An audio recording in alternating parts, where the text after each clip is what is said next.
This is the Mathematics Education Podcast from mathedpodcast.com.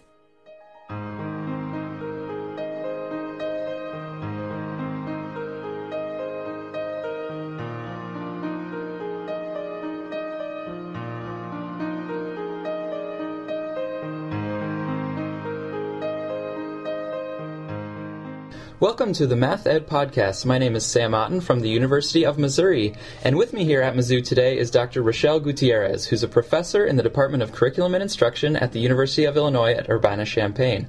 Rochelle, thanks so much for being here. It's good to be here.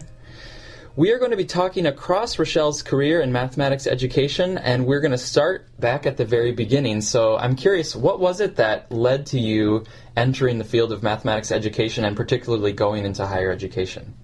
Actually, it was a little bit serendipitous. I have a degree in biology. I was working at Stanford Hospital and was applying to medical schools at the time. I had one course left to take to fulfill my well-roundedness as a student at Stanford, and there was a requirement I had to take that was either art history or art religion something, and there was a class that a professor offered, Elliot Eisner, that was called The Artistic Development of the Child.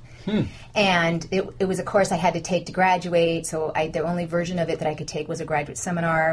So I signed up for the seminar. We fought all the time in this seminar because he and I did not have the same views, but I would talk to him in office hours. To make a very long story short, we got to know each other better, and I came to understand his perspectives. He came to understand mine, and he said to me, "You know, Rochelle, you would make a really good doctor. You're very detail-oriented, you're very analytic, you're intelligent." He said, "But why don't you try something really hard, like education?"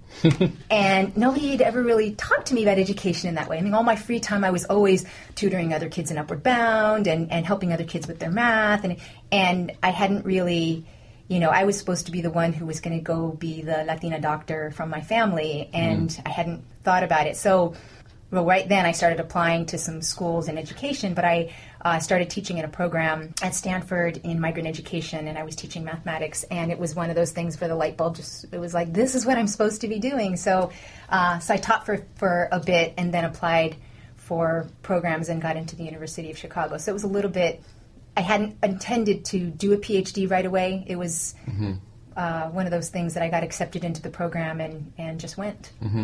Wow, that's definitely a more unique story than is typical to be that close to one certain profession and then kind of going off. And so you mentioned the University of Chicago. So tell me a little bit about what grad school was like there at the University of Chicago. This was like in the early to mid-90s, I think. And then what did you end up focusing on for your dissertation? So I did know, in terms of going into math education, that something that was important to me was the whole gatekeeping role in mathematics. I did know that. That was something that was in the back of my head. At the University of Chicago, most of the research that was being done there was very quantitative. I was studying under Tony Brike and Larry Hedges, who were creating hierarchical linear modeling. We had people that were doing Roche analysis. So I was taking a lot of statistics. I was being prepared to do work that was very quantitative. My advisor, Susan Studalski, had a research project that was looking at the organizations of schooling and math in particular, and had a colleague, Pam Grossman, at Stanford University, who was doing work in English education, and she was kind of looking across this. But I feel like a lot of what was being supported were these very quantitative analyses. We were even, at that time, I was just crunching a lot of numbers for her, and we were trying to look for some trends. So, but then that took me to, her project was looking at different high schools, and it allowed me, my research question was really around issues of tracking. Like, what is it about tracking that helps kids who wouldn't traditionally, how are kids affected by tracking was really kind of my original question. But what I found in these analyses of these math departments across the United States was that it was a lot more complex than that. There were places that were tracking that still were doing well with their kids in terms of getting lots of kids to go on and take advanced math. There were places that didn't track but didn't necessarily get kids to do the kinds of things that they were hoping for, or that I think as a nation we hope for, in terms of everybody being supported to take advanced mathematics. So that really ended up helping guide my research question into what is it about the organization of math teachers that creates the kind of context for students to learn. So if it's not these kind of singular policies like either track or don't track, and it's more about what happens in terms of the kinds of courses that are offered, the ways that teachers interact with students, interact with each other as colleagues, and how does all of that kind of as a cluster of things come together to help support students to take higher levels of mathematics. That ended up surprising me, I guess, to a certain extent, because originally I had gone in thinking this is all about tracking. Right now at Mizzou, I'm teaching a course on the history of mathematics curriculum, and tracking has been an issue for 80, 90 years at least. But it's just interesting to hear you talk about it, because so much of it, when we've been looking at these major reports and different perspectives from the different decades, it rarely goes beyond just the issue of tracking or not tracking. What are the downsides of tracking? Should we track? Should we not track? And it just seems like the way that you're talking about it is a whole different level of saying we really need to think about some broader issues, and tracking might have some benefits, but there's a wrong way to do tracking, and not tracking might have some great outcomes, but there's also poor ways to not track. Right. Yeah, I think if I had to come down on one side or another, though, I still would feel like the tracking is not helping us in many. It's keeping us from being. I think people can teach well in spite of tracking. I'm not sure that tracking always helps people teach well, I guess is the point. Yeah, and it seems like with tracking, it's too easy to slip into the negative sides of it, or the negative outcomes from it. It's just too enticing once you're doing this separation and you have some students going this way and other students going that way, and the messages that sends. It seems like it would be so hard to overcome that negative gravity. Right. The thing that was interesting, though, is that in doing those studies, because I was using hierarchical linear modeling, I was able to show, we tracked kids from 7th grade to 12th grade, and were able to show that there were some schools that were clearly having an effect on students. So where the kids had similar peers who were performing in particular ways, when they went into the high school level, some kids either had gains in mathematics growth in terms of where they were in what year, and then there were kids who had very little gains, and then some kids who actually had no gains or went backwards, and you could say there was something about that context effect. And when we tried to look at it from the single individual teacher, because we could track kids within teachers within schools, we saw also that it wasn't necessarily even just a single teacher, but that it was something that was a little bit more aggregate, and that seemed to be more around the math department. And So that led you then to taking a position at the University of Illinois at Urbana-Champaign, where you've been ever since. But going back to your first few years on the faculty there at Illinois, what were your ideas that, after your dissertation and after grad school, what were the ideas that you ran with in your scholarship? So out of the dissertation study, when I was able to identify that there were particular characteristics of math departments that seemed to be supporting students to do well, then I felt like, okay, I've kind of got this broad strokes view, and now I want to go dig deep into some individual places. So for example, there was a school in Chicago that I studied for a year and a half, and just was there all the time, observing, interviewing the students, helping teach, watching what was happening on a more kind of organic and just being able to attend to more of the complexity rather than just the correlations that I had seen from earlier. And I was really trying to understand not just what makes this place good, but also how did this place get built?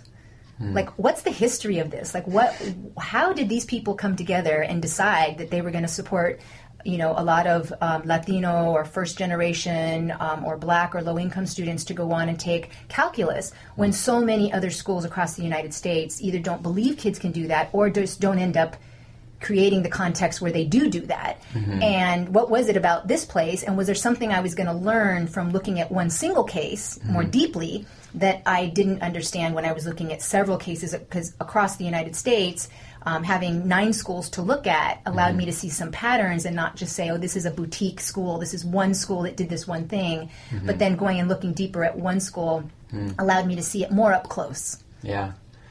I think that brings us to 2002, which you have a couple articles that were published that year that have been very highly cited and very influential in the field.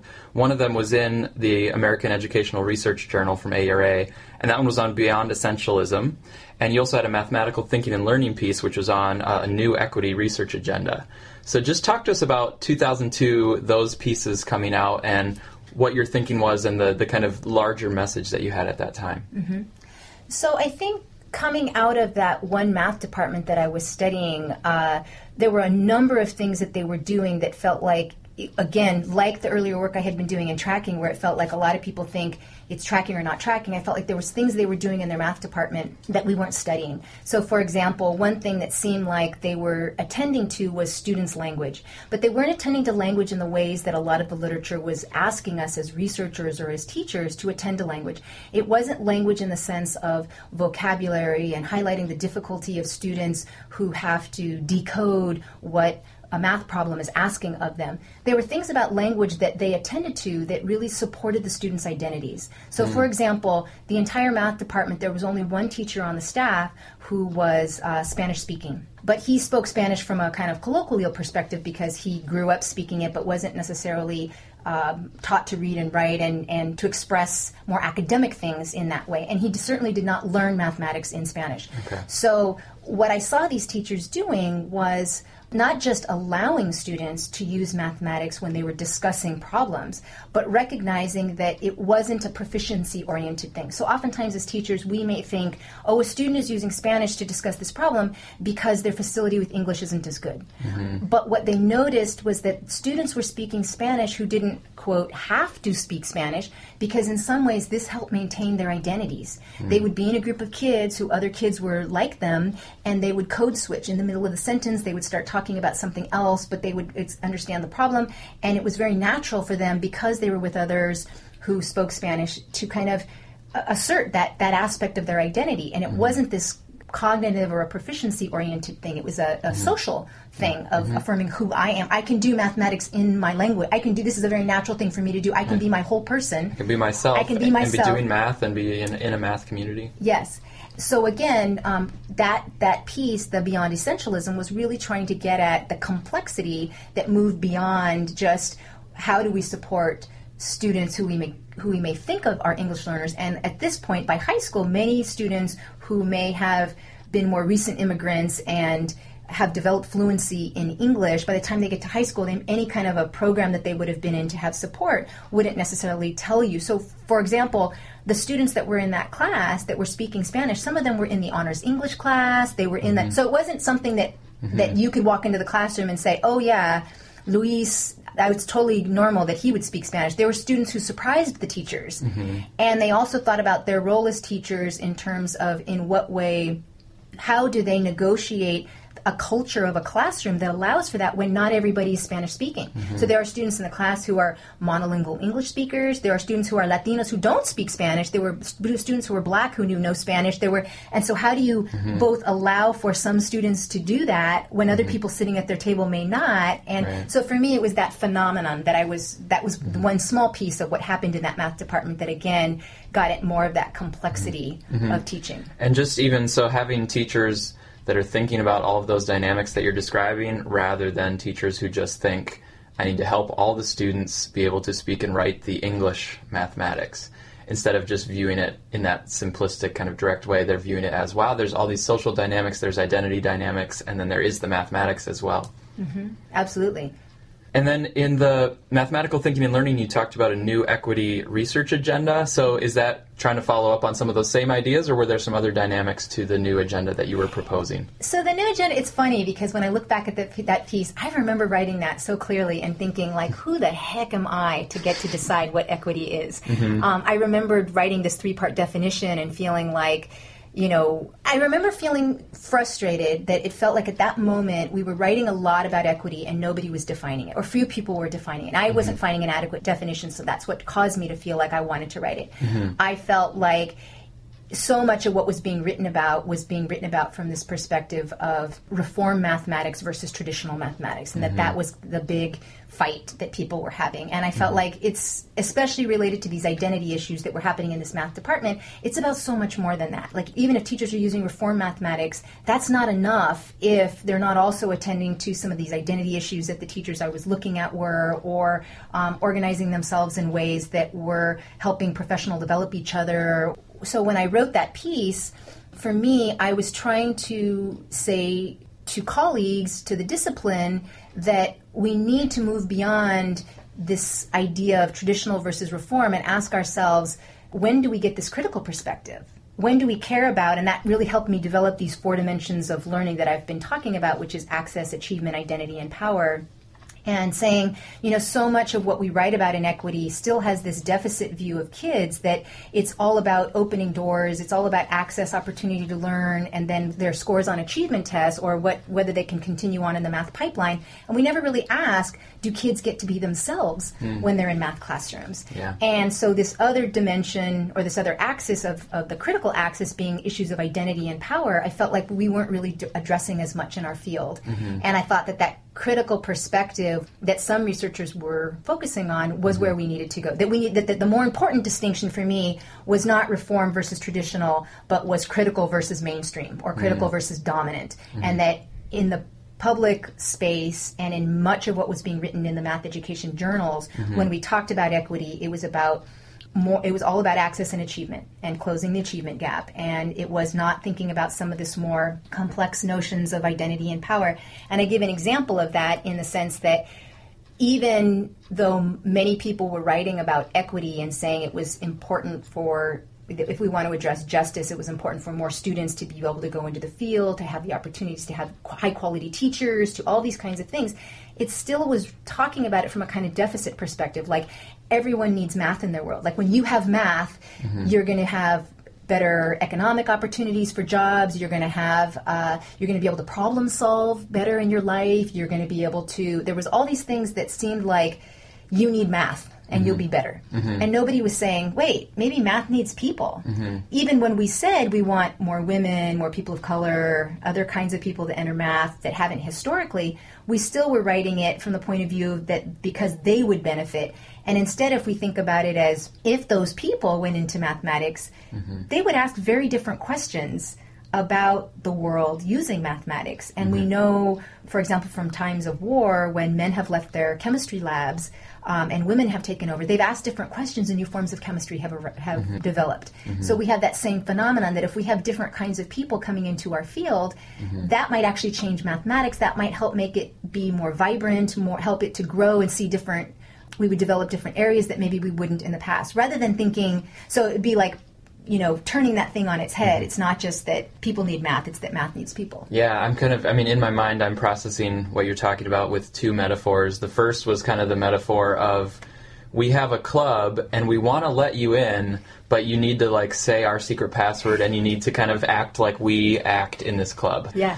And that's where you're sort of saying, it's not just about opening the access for them to come, it should actually be about them being themselves when they join in. The other metaphor that I'm kind of having is what you were talking about just now, which is we're selling math to other people and it's a product that they need. The product is already finalized and it's good, just people need to buy it or they need to get it. And you sort of are, this last thing you were talking about was saying that actually the product of mathematics needs more people. It needs their perspectives and their ideas involved. And it actually reminds me of a blog online. I might be able to find the link to it that was talking about the Black Lives Matter movement and talking about white privilege. So this is beyond mathematics now. This is just in society in general. A lot of white people, myself being a white person, really view it as, we want people of color to feel welcome or to have a place in society. But very few white people, this blogger was arguing, very few white people actually see themselves as impoverished because they don't have those connections with people of color and with their culture and understanding their perspectives. It's more kind of like a lot of white people, they might recognize, the hardships and they might recognize some of the challenges of being a person of color as a minority in society, but they don't recognize that the white culture is actually missing out because they don't get those perspectives and they don't get to see things from that side, and that actually everybody would be richer if there was a chance to see other perspectives, interact with other perspectives, not to all coalesce into one melting pot, but to actually just have that exposure and awareness of other perspectives.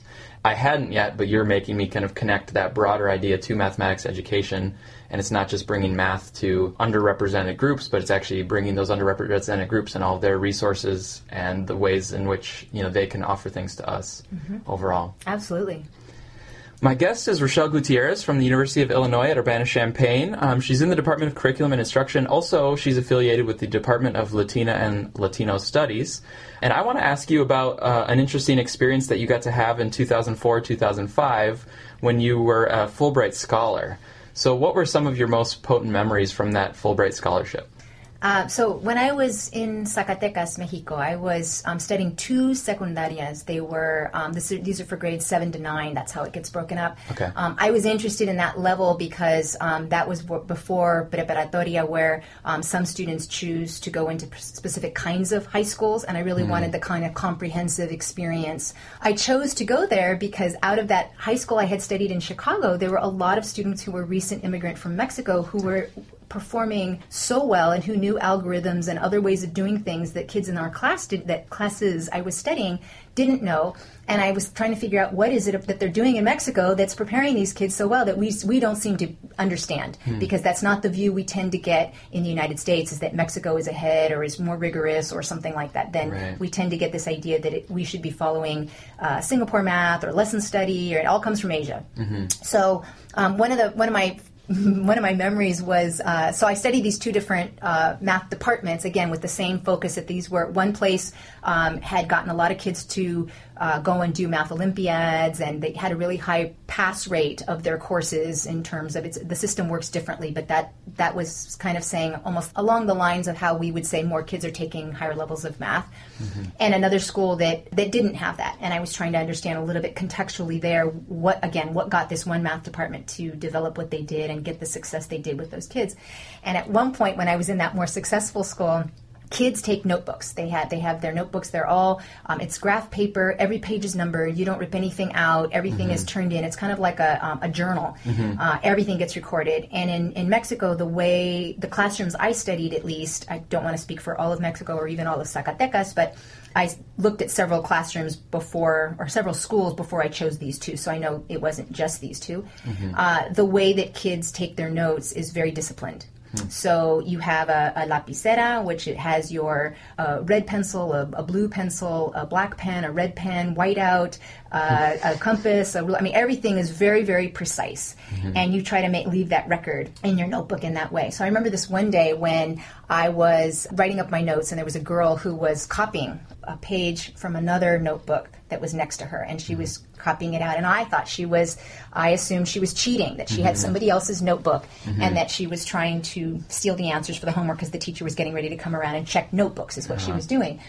I said to her, this probably is not, in long term, this is not to your benefit for you to copy, because you're not really going to understand the work that you're going to be held accountable for later on. It may feel like it's the easy thing to do right now, and it can help your grade or whatever. And she just looked at me like, why are you telling me this? And she's like, no, this is my work. And I was like, I can see it's not your work. You're copying from one notebook to another notebook. And then she literally opened the notebook, showed me the fronts, and they were both her notebook. One was a notebook that she felt like she couldn't take as neatly, so she was copying it into one to make it more neat. The final draft. But, yeah, and here I was with my presumptions, my Western perspective of like, this is, a kid must be cheating because they're copying from another notebook, rather than that's how serious people took note-taking. Wow. And I thought, wow, we don't take notes that precisely in the United States.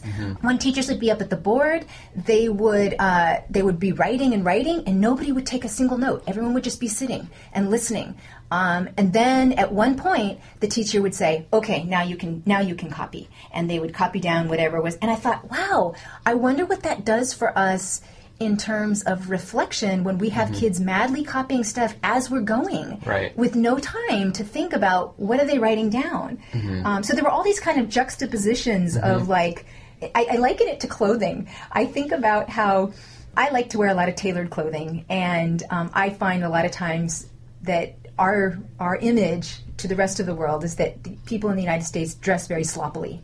We have we're fine with T-shirts and sweats and whatever. You go to other places and people are wearing pretty tailored clothing. And I felt like that metaphor of like, wow, we are so sloppy and like so like not organized or anything. I think about our math classrooms, and I think how often teachers use the chalkboard as almost like scratch paper. Like I'm writing this thing and then I'm writing this thing over here, and students are coming up to board and they're writing things, and there's nothing like sacred about it. It's at the end you look at the board and you're thinking, is that a good record of what we did today? Like, how do you even make sense of that? What if a kid, was just spaced out for 5 minutes and then they looked back at the board and saw something? Would they actually understand it? Yeah. You're touching on some things I've been thinking about for a while. I had a big discussion with Justin Dimmel, who's at the University of Maine now, and we talked about note-taking, and we were both kind of opposed to, we didn't have solid evidence on this. I think Justin knew of some research in another area about note-taking, but we just feel like it's so counterproductive to try to copy things down literally as they're happening, because that means mentally you're focusing on what you're writing down instead of actually just processing the idea. So I think the key thing you said with Mexico was that first they're listening and they're trying to comprehend, or they're being an active listener, and then they're going to encode it, as a sort of second step. So now you're processing it a second time and you're kind of refining it and being very precise in what you're deciding to write down. But you're not just trying to copy it as the teacher is speaking, because in that sense you're just a stenographer, you're not really a thinker. Right. No knock on stenographers. But the other thing too is the board space. This has been something I've been trying to drum up support here from our doc students at Mizzou to write an article about board space, because from observing student teachers or from when I've done research in classrooms, it's one thing I've just sort of tuned in on is like, wow, the board space, it seems like it could have been more strategic, or it seems like you could have arranged something so that the spatial organization was helping the learning rather than just where you were standing and you happened to put it up there. Right, right. The other thing that I thought was really fascinating was how streamlined things are written down in the pages, and where we in the United States focus a lot on show your work. Every single thing has to be written down, even the way we write long division. Everything has to be written, then you write the number underneath it, you subtract, you get it, and you look in Mexico, in the classrooms I was studying at least, and they feel like, why would you do that? You'd have to be a baby to not be able to process that in your brain. Like, you really have to write that down to subtract it. Can't you just write with so there was a lot more mental math that was expected. And so they feel like when they go to U.S. classrooms and then people are asking them, you have to write it in this way, they don't feel like, what's interesting is that I think we can think as a teacher who's not aware of or familiar with the different ways that people process mathematics in other countries, other algorithms they use, other representations that they use. When students do things in our classrooms, we could think they're just resisting, or they don't really understand. That's not fully enough explained what they were doing. And yet, from their perspective, they feel like, if I write all this stuff down, this makes me look dumb. I couldn't handle processing this in my brain, and I have to put it all down on the page. There's an example that I have. There's a piece that came out just this last year called in the mathematics teacher that's called Hola, Listening to Mathematics Students, and I describe an algorithm that students use there and the ways that teachers can use notebooks, more like what we were talking about. And again, when I would look at students' work and I would try to make sense of it, I would just see an X on the page with a number on top, a number on the bottom, a number on the left, and a number on the right, and then a line through it. And for a U.S. teacher, you would look at that and say, they didn't really know what they're doing, then they crossed it out, when that's actually how you check whether you're doing, if you're doing you're multiplying two multi-digit numbers, that's how you would check it. And it's actually based on number theory and modular arithmetic. So again, there's all these, what I was seeing was that oftentimes the narrative that gets written about why immigrant students or why Latinos might not do well in a math classroom, it's about processing language, right? It's this vocabulary mismatch thing, not any about the identity. And what I was seeing for these students is like, wow, for them, it's not even about the content is so difficult. Much of the content that they were covering there, we don't even get to until much later years. And when they come to U.S. classrooms, they're trying to make sense of the cultural aspect. Like, when am I supposed to write anything down? When am I supposed to? So it's not even things we're attending to. We just are assuming, oh, the language is so difficult for them. They don't understand the English, so they're trying to process it, when it's like... we have all these conventions. Yes. Yeah. Like educational conventions, not just mathematical conventions, like how many points I'm going to take off if you don't write a certain step. That would be a lot to learn and process. And if the teacher doesn't even realize that that's where the issue is, then the teacher might be trying to help in the wrong way. They might be trying to help on, the problem, but it's like, no, I'm just trying to learn these conventions that you have for where you're going to take points off and what you're going to expect me to write down. Right. Yeah, and I think the conversation about showing your work is a very common one in math education. And I think the goal for showing your work is so that the teacher can see the thinking, or that people can see the thinking that happened. But I think what happens a lot of times is that the fact that the ultimate goal is to see the thinking is lost, and it actually just becomes about the work, and I'm going to take points off for how you showed the work or not. So the fact that it's supposed to be a stepping stone to see thinking is lost, and the showing work becomes the thing itself instead of a means to the end. And so for the immigrant students, they might be thinking, well, I understand I want to make sure you can see what I did and see my work, but I didn't realize that you have all these conventions and very technical things that you're expecting.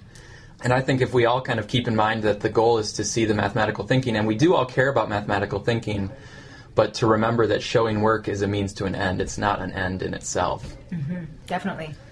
I want to move ahead a little bit to some interesting stuff that happened you were involved in with the Journal for Research in Mathematics Education. So you had a debate that happened in the pages of Jeremy about gap gazing, and a couple years later you edited a special issue that was on equity, and it was first available online, and then it later appeared in a print issue of Jeremy. So I just want to open it up to that experience that you had where you were basically bringing some important debates or some important ideas that people were grappling with, and you were putting them into the pages of Jeremy. And what was that experience like, and what were those main ideas that came out of those articles? So the dialogue piece that I created with Sarah Lubienski came out of kind of we had a lot of things that we agreed with each other, but then when I used a term about gap gazing, what that felt like for her, who was somebody who was doing achievement related research. She felt like this was something that was really important, that we attend to these achievement gaps, because if we don't, then maybe some students aren't being served well. And while I agreed with that, I felt like, again, that notion of the focus on the achievement gap only attended to that one axis, that access and achievement part, and didn't attend to the identity and power stuff. Mm-hmm. So for me, I think what I wanted readers to recognize was that those 4 dimensions, that there was something more that we were missing, and also that idea of windows and mirrors. Mm-hmm. So the idea of windows and mirrors is that we don't do social justice mathematics lessons only for Chicano students or for Black students or for, a student that we think is our target audience for being historically marginalized, because that's going to motivate them to want to do mathematics. It's going to be a good hook for why they should actually do these kinds of things in my classroom. We do it because kids need windows and mirrors, and all kids need those. So if I'm a classroom teacher and I'm trying to think about social justice mathematics, for example, often what gets related in the literature is how powerful this can be for kids who have been historically marginalized. Mm-hmm. And so then it leaves teachers with the question of, well, if I've got a group of suburban white kids, so I basically shouldn't do social justice math lessons, right? Because this isn't necessarily what its purpose is. But I would argue that something like that, like a social justice math lesson, can be a window and a mirror at the same time, depending on who the kids are. So if we're keeping track of what's your likelihood of being asked to leave standing on a street corner in front of your high school based on whether you're, brown or white or whatever, how many people need to be gathering before you're asked by your school's police officer to, disperse, what's the likelihood of that happening based on different racial representations? That kind of a math activity is going to be a mirror to students who feel like that happens to me all the time. I completely know that experience, and I have a lot of contextual knowledge that I can draw from in trying to theorize which questions we would ask and what probabilities we would try to construct.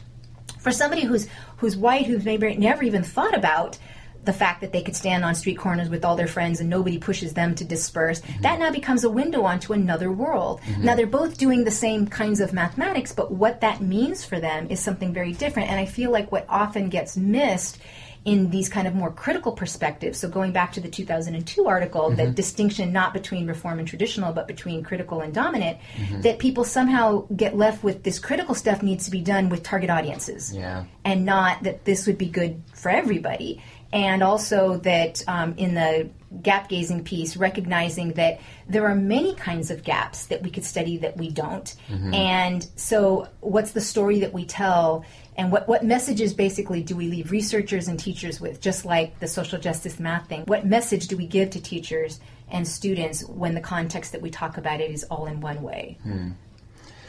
And the equity special issue, I know that was probably a large undertaking, and you kind of headed that ship. So what did you see as kind of the larger idea or the larger impact that issue had, and did it have the impact that you kind of hoped that it would? I don't know if it's had the impact. The goal was for it not to be an equity issue, but for it to be an issue about identity and power. And that's primarily what we wrote about. So when we wrote our criteria for what would get accepted into the journal, it was not around issues of equity. It was around identity and power. For that very reason that we felt like so much of what had been kind of the whole agenda around equity had been co-opted by mainstream researchers who were only looking at access and achievement ideas, and we felt like there's a lot of research out there. So let's move beyond that and really hone in and say, what do we understand about this other stuff, the identity and power? One thing I feel strongly that I feel very good about was it was really important for me. If you read anything that I write, I position myself in my work. I'm fully there. I talk about who I am. I talk about why I have the perspective I do.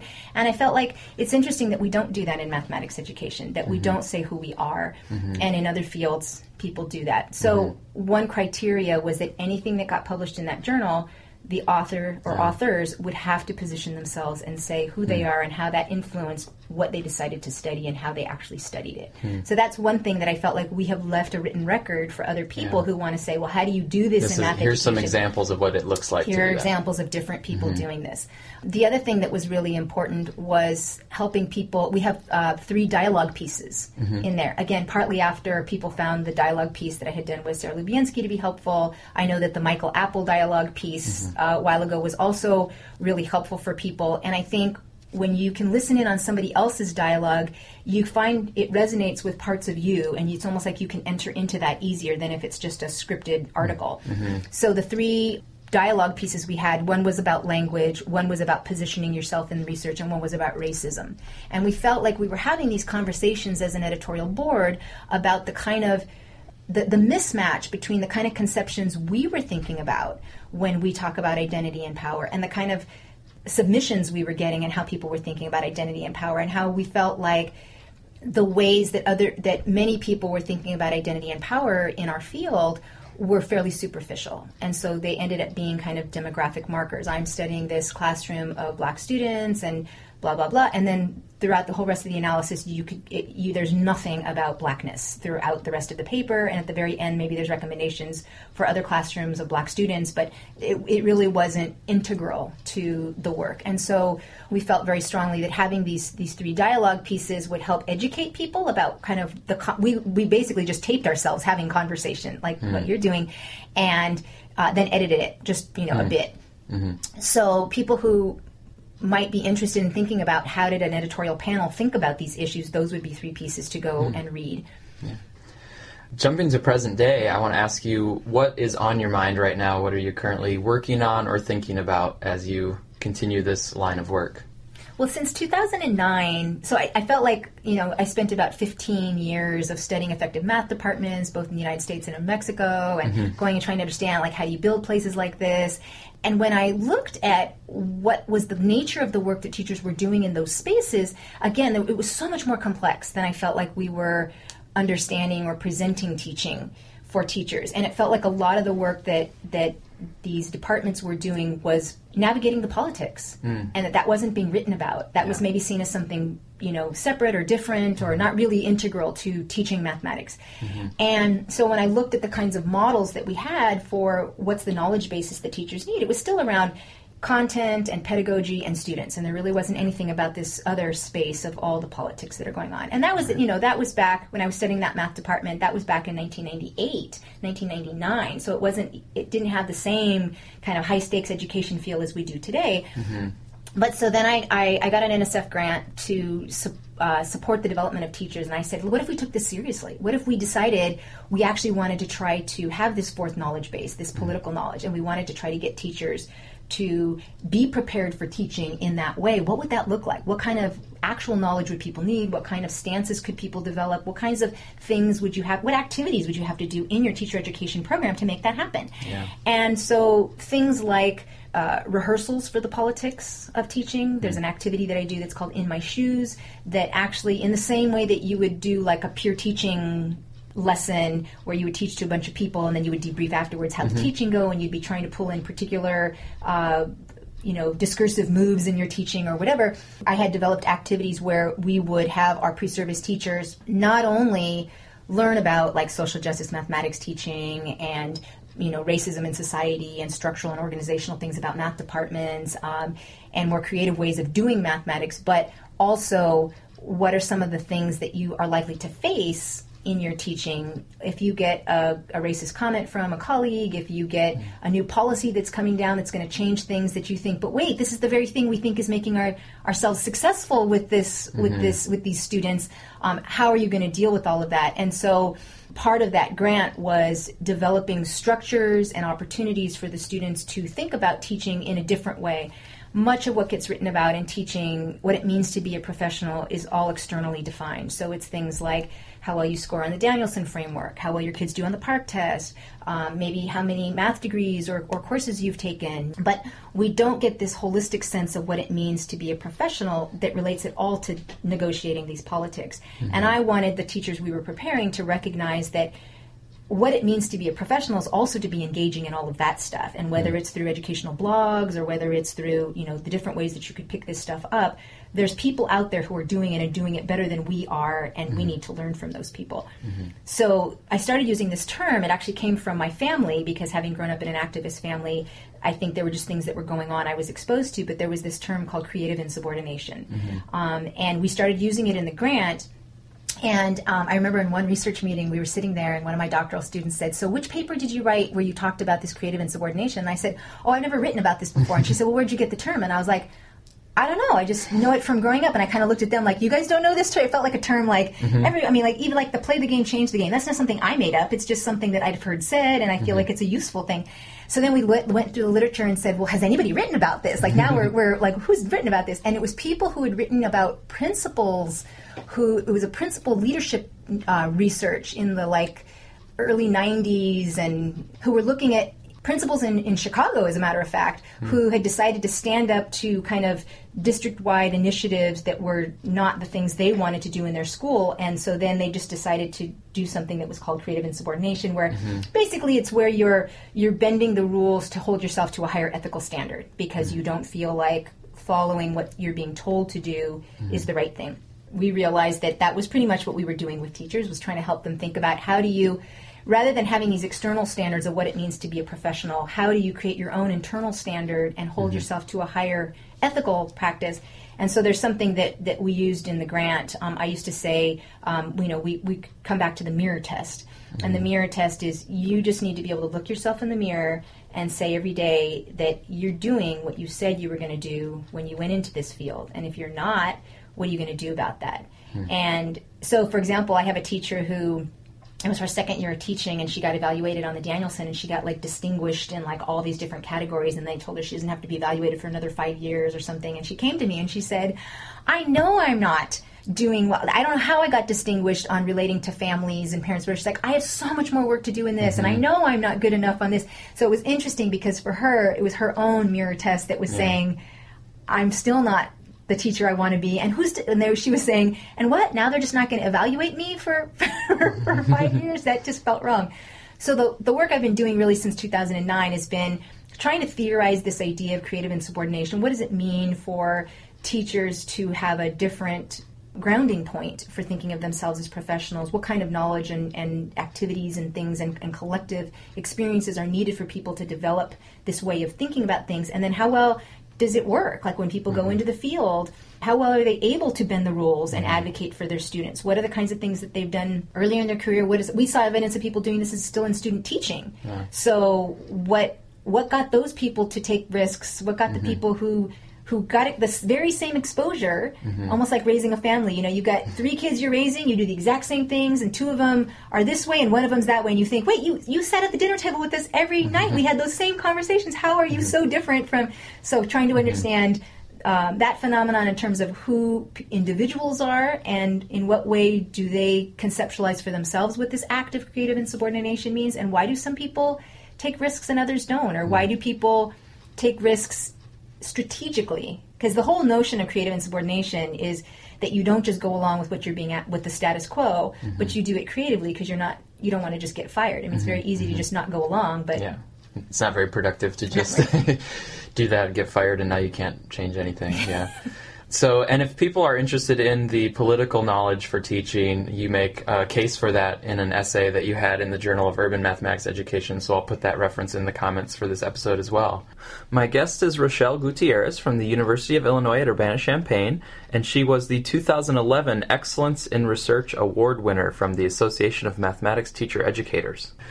But now I want to ask you if you were not doing mathematics education at all. And so go back to that fortuitous moment when you decided to abandon the biology, medical stuff, and went to math ed. What would you be doing instead of math ed? And you don't have to say biology or medicine. It could be, anything fantastical that you can imagine as an alternative career.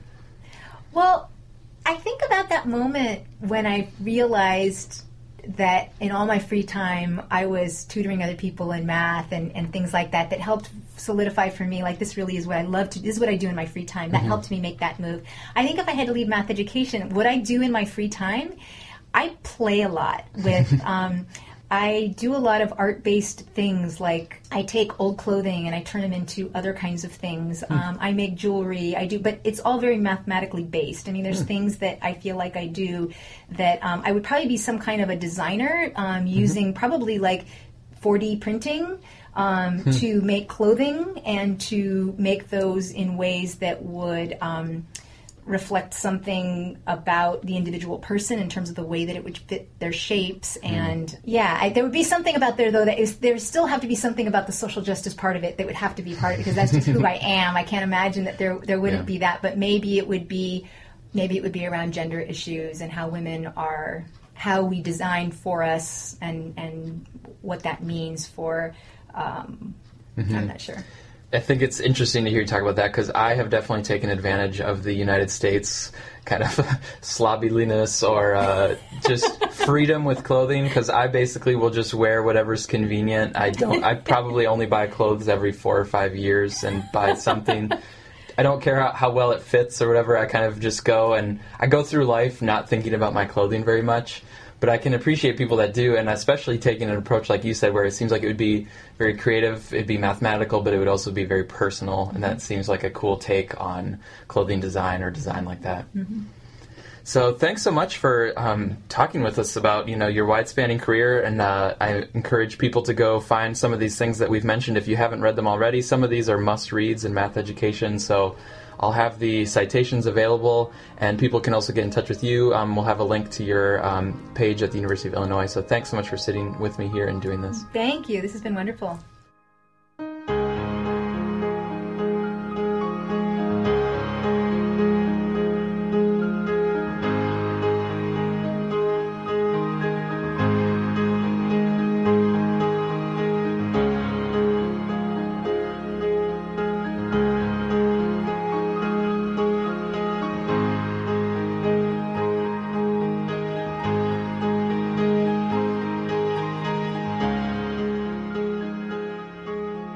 Thank you for listening to this episode of the Math Ed Podcast. If you'd like to support the podcast financially, please use the PayPal donation button at mathedpodcast.com.